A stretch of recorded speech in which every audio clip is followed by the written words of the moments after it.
Alors, on est de retour avec Karim à la ferme tropicale. Tu voulais nous présenter cette petite bête. Qu'est-ce que c'est? Je voulais en fait illustrer à la fois l'importance des localités, de connaître les localités et l'importance d'avoir du sang neuf. Ça, c'est une Coelognathus flavolinatus. D'accord. Une couleuvre qui est assez commune en Asie du Sud-Est. Et on en trouve en importation de temps en temps de Java. Et de Java, elles sont toutes grises, elles sont assez peu colorées, elles sont très agressives. Et ce spécimen qui est assez beau, on est d'accord. On est d'accord.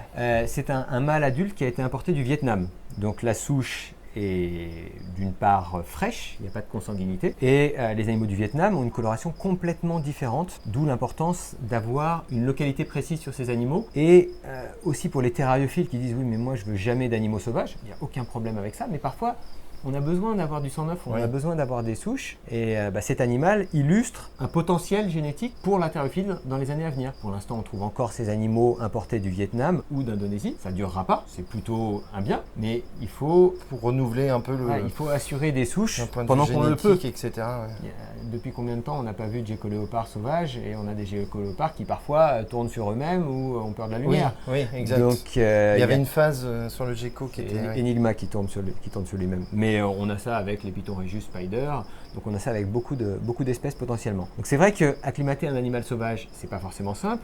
Il y a potentiellement des parasites, il y a potentiellement du stress, même si on voit que cet animal d'import est quand même relativement calme. Ouais, en fait, on fait un travail avant de le mettre en vente. C'est-à-dire qu'on l'a déjà vermifugé, on l'a gardé 1 mois ou 2 tranquille avant de pouvoir le présenter. Oui, tu as tout un processus pour les animaux d'import qui a été que tu utilises. À Comble-la-Ville, effectivement, on a un savoir-faire et lorsqu'on va le mettre en vente, on a des informations qui vont avec.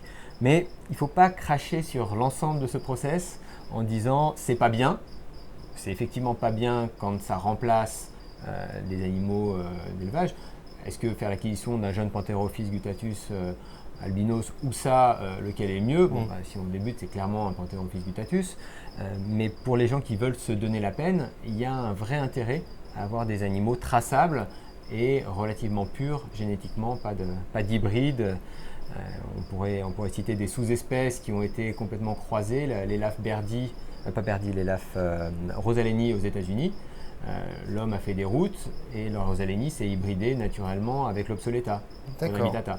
Donc il n'y a plus de Rosaleni pure, à ma connaissance, en captivité.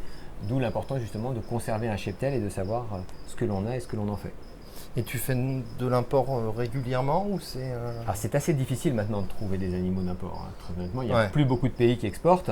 On a actuellement des animaux d'Afrique de l'Ouest, d'Afrique centrale, d'Amérique du Sud, quasiment rien, juste le Suriname et le Guyana. D'accord. Et l'Amérique du Nord.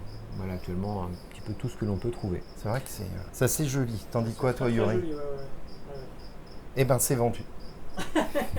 Non, j'ai dit que je calmais sur les serpents. Tu te calmes sur les serpents? D'accord. Plus de trucs à 4 pattes. Et au niveau administratif, c'est tout un... Alors au niveau administratif, il y a le process d'export qui est propre à chaque pays. Au départ du pays, ouais. Et puis après, il y a des normes d'emballage, de transport, des normes sanitaires à l'importation et une inspection douanière. D'accord. Donc en fait, il y a une obligation réglementaire qui est assez élevée et une inspection physique, qu'on appelle un passage au banc en douane, qui permet de vérifier que tout concorde. Oui, donc c'est une démarche lourde, mais justement c'est favorable à l'espèce entre guillemets, puisque ça permet de renouveler un petit peu le patrimoine génétique qui est dans le milieu de la terrario. Je suis peut-être pas très clair dans mes propos, je me comprends. Je sais pas si tu m'as compris, Karim. Je comprends le principe, mais c'est en fait savoir ce que c'est, savoir ce qu'on en fait. C'est ça qui a de l'importance. Donc ne pas vendre n'importe quoi à n'importe qui parce que c'est pas cher. Un serpent comme ça vaut 149 €. Donc c'est pas un animal cher. D'accord. Mais c'est pas un animal destiné à tout le monde. Sur le salon d'Arras récemment, une personne qui me dit bon, est-ce que je peux le manipuler tous les jours? Je dis c'est pas pour vous. D'accord. Comment ça, c'est pas pour moi? Maintenant, c'est pas pour vous. Si vous le prenez pour le manipuler tous les jours, je vais vous trouver autre chose, mais c'est pas pour vous. C'est pas un animal qui acceptera les manipulations au quotidien. C'est un animal qui a un potentiel génétique, qui a un intérêt. Oui, l'intérêt est différent. Oui. Et actuellement, c'est pas le cas.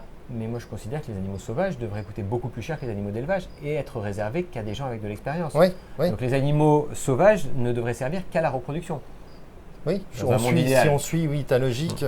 Mais c'est vrai que sur le patrimoine, le renouvellement génétique, même dans les zoos, même un petit peu partout, c'est quelque chose qui commence à se poser Mais sérieusement. on s'en préoccupe un peu tard pour ce qui est de Un la peu tard terrariophilie. pour la terrariophilie, oui, parce que comme tu le dis toi-même, on a des geckos qui tournent sur eux-mêmes, et puis après, on va droit dans le mur. Ben, fantastique, merci beaucoup. Merci.